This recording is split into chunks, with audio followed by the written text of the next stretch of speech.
হরিবাসর প্রাঙ্গণে বসে। সেটা তো আমাদের মান অভিমান। এই মান অভিমান একদিন ধূলিসাৎ হবে কোন দিন? যেদিন আমাদের এই পঞ্চভৌতিক দেহটা চরণ থাকতেও আর চরণ উঠবে না, বদন থাকতেও যেদিন আর বদনে কথা বলার শক্তি থাকবে না, নয়ন থাকতেও যেদিন আর দেখতে পাবো না, সেদিনই বলবে কে কার। সেদিন আমাদের মান অভিমান সব কিছু দূরে চলে যাবে। কিন্তু সেদিন বুঝলে তো অনেক দেরি হয়ে যাবে। সময় থাকতে সময়ের কাজ করতে হয় বাবা।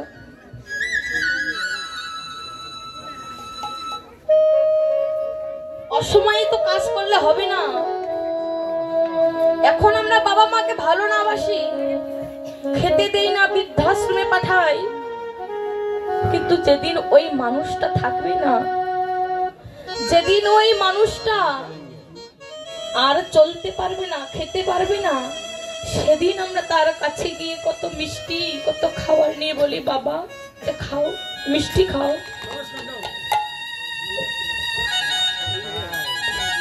সেদিন বদনে মিষ্টি তুলে দেবে বটে, কিন্তু সেদিন মুখের কণা দিয়ে গড়িয়ে গড়িয়ে পড়ে যাবে। সেদিন আর আমরা খেতে চাইলেও খেতে পারিব না। দেহ থেকে শুধু প্রাণটা যাইবার বাকি আছে, বাকি আছে। কিন্তু সেদিনই বোঝা দেরি হয়ে যাবে। সেদিনের অপেক্ষা করলে অনেক দেরি হয়ে যাবে। ভক্ত হতে হলে হনুমানের মতো ভক্ত হও, যে বিশ্বাস রেখে ভালোবেসে ভগবানকে তার বক্ষ মাঝ থেকে দেখিয়েছিল লক্ষণকে। যেখানে ভক্তি সেখানেই ভগবান, যেখানে বিশ্বাস সেখানেই ভগবান। ভগবান আমার ভক্তির কাঙাল। ভগবান বলছে ওরে ভক্ত, এই জাগতিক সংসারে আমার অনেক ধরনের ভক্ত রয়েছে। কোন কোন ভক্ত আমাকে সোনার থালায় খেতে দেয়, আবার কোন কোন ভক্ত আমাকে সোনার মন্দিরে স্থাপন করে। তোরা তো জানিস না রে আমি যে কিসের কাঙাল, যে ভক্ত আমাকে ভালোবেসে দুটো অন্ন দান করবে, যে অন্যের মধ্যে যে প্রসাদের মধ্যে ভালোবাসা বিশ্বাস থাকবে, আমি সেটুকুই যে গ্রহণ করিনি। তাই গৌর হরি হরি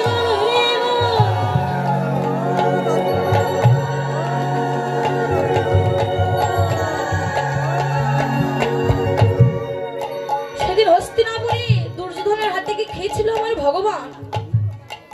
খেয়েছিল? খাইনি তো। খেয়েছিল কার ঘরে?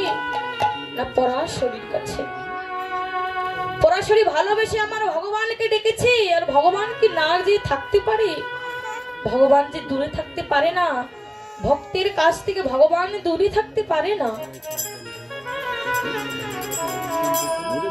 তো ভক্ত হতে হলে হনুমানের মতো ভক্ত হতে হবে, হনুমানের মতো ভালোবাসতে হবে ভগবানকে।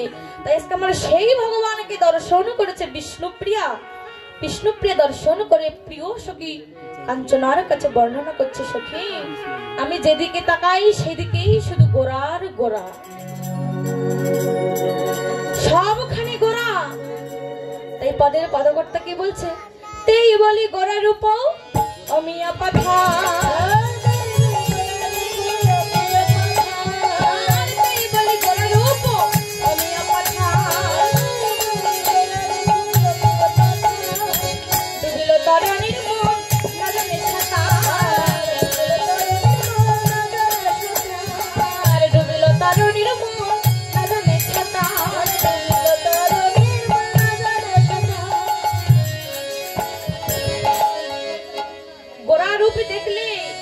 জানলেও সে আর সাঁতার ভুলে যাবে। গোরা রূপে এমনই মগ্ন যে সেই রূপ দেখে আর আত্মচ্ছুতি ভুলে গিয়েছে, সবখানে গোড়া।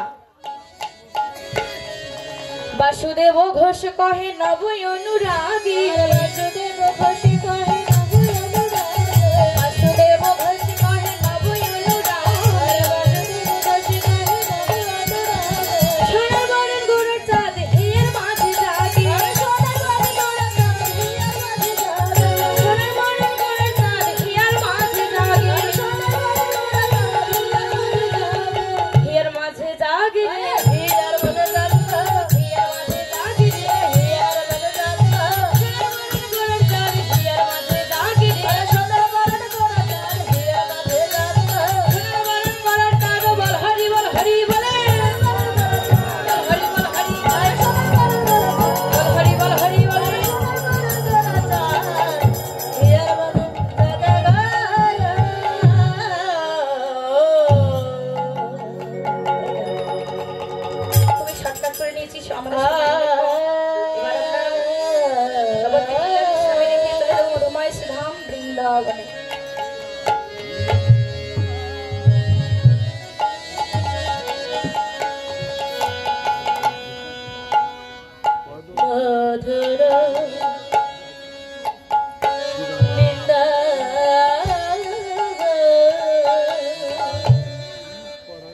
বৃন্দাবনে যাবে সবাই?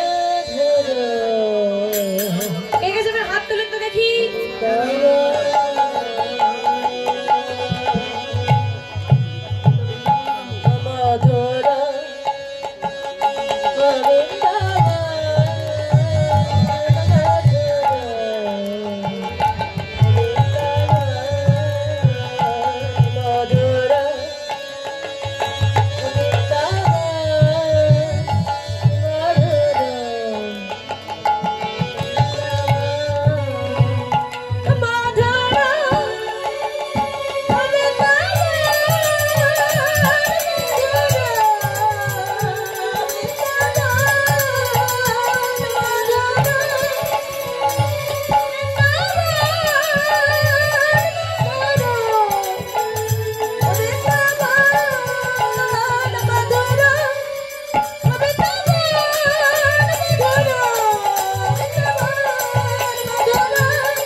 বৃন্দাবনে গেলে তাড়াতাড়ি যেতে হবে, সময় কম। টিকিট কেটেছেন? তাহলে কেমন করে যাবেন? হ্যাঁ, 5 বছরের জন্য সবাই তো যাবে, একজন কাটলে তো হবে না। সবাই কেটেছেন তো? সবাই কেটেছেন? মায়েরা বৃন্দাবনে যাবেন নাকি বাড়ি চলে যাবেন?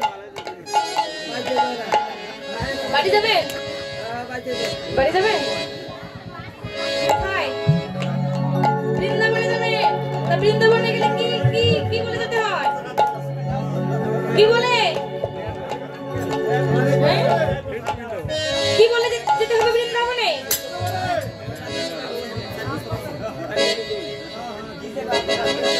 কোন মায়েরা বা দিদিরা যদি নৃত্য করতে চান তাহলে আসুন, তাড়াতাড়ি, সময় কম। আর এদিকে বাবাদের মধ্যে যদি কেউ আসতে চায় নৃত্য করার জন্য, তাড়াতাড়ি। হরি বল, তাড়াতাড়ি আসবেন কেউ? হরি বল, হরি বল, জয় রাধে। হরি বল। किशोरी कुछ ऐसा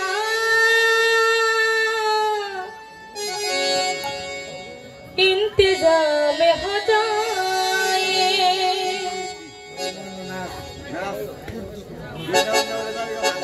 किशोरी कुछ ऐसा इंतजाम हो जाए।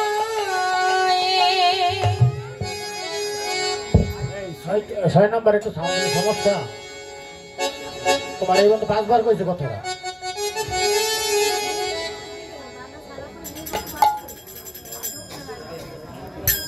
हरि बोल। किशोरी कुची, किशोरी कुची,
किशोरी कुछ ऐसा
বৃন্দাবনে বিপদে পড়ার সময় যদি কেউ রাধা রাধা বলে তাহলে তার বিপদ উদ্ধার হয়ে যাবে। সে ভজনের মধ্যে সেটাই বলেছিল যে বিপদের মধ্যে যদি কেউ রাধা নাম বলে তার বিপদ কেটে যাবে। তো আজকে মধুময় সে ধাম বৃন্দাবনে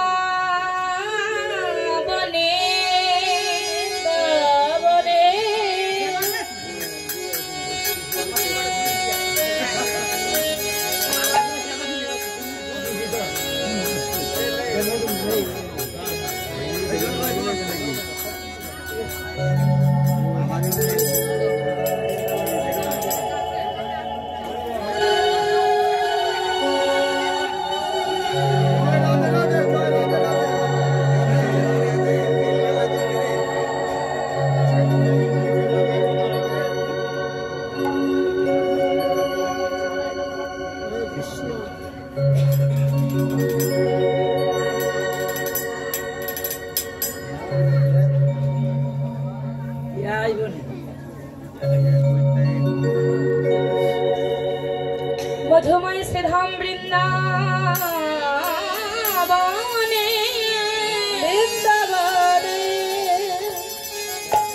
বৃন্দাবনের প্রাণী কিশোরী রাধারানী আমার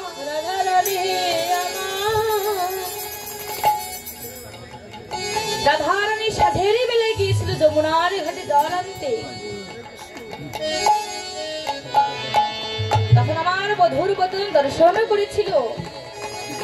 সে বধুর যে চাঁদপানা বদনখানা রাধারানী দর্শন করেছিল, এই প্রিয় সখী ললিতার কাছে বর্ণনা করছে। বলছে, সখী রে, আমি কেন গেলাম বেলি অবসান কালে শ্রী যমুনার ঘাটে। সেখানে আমি আমার বধুর বদন দর্শন করেছি।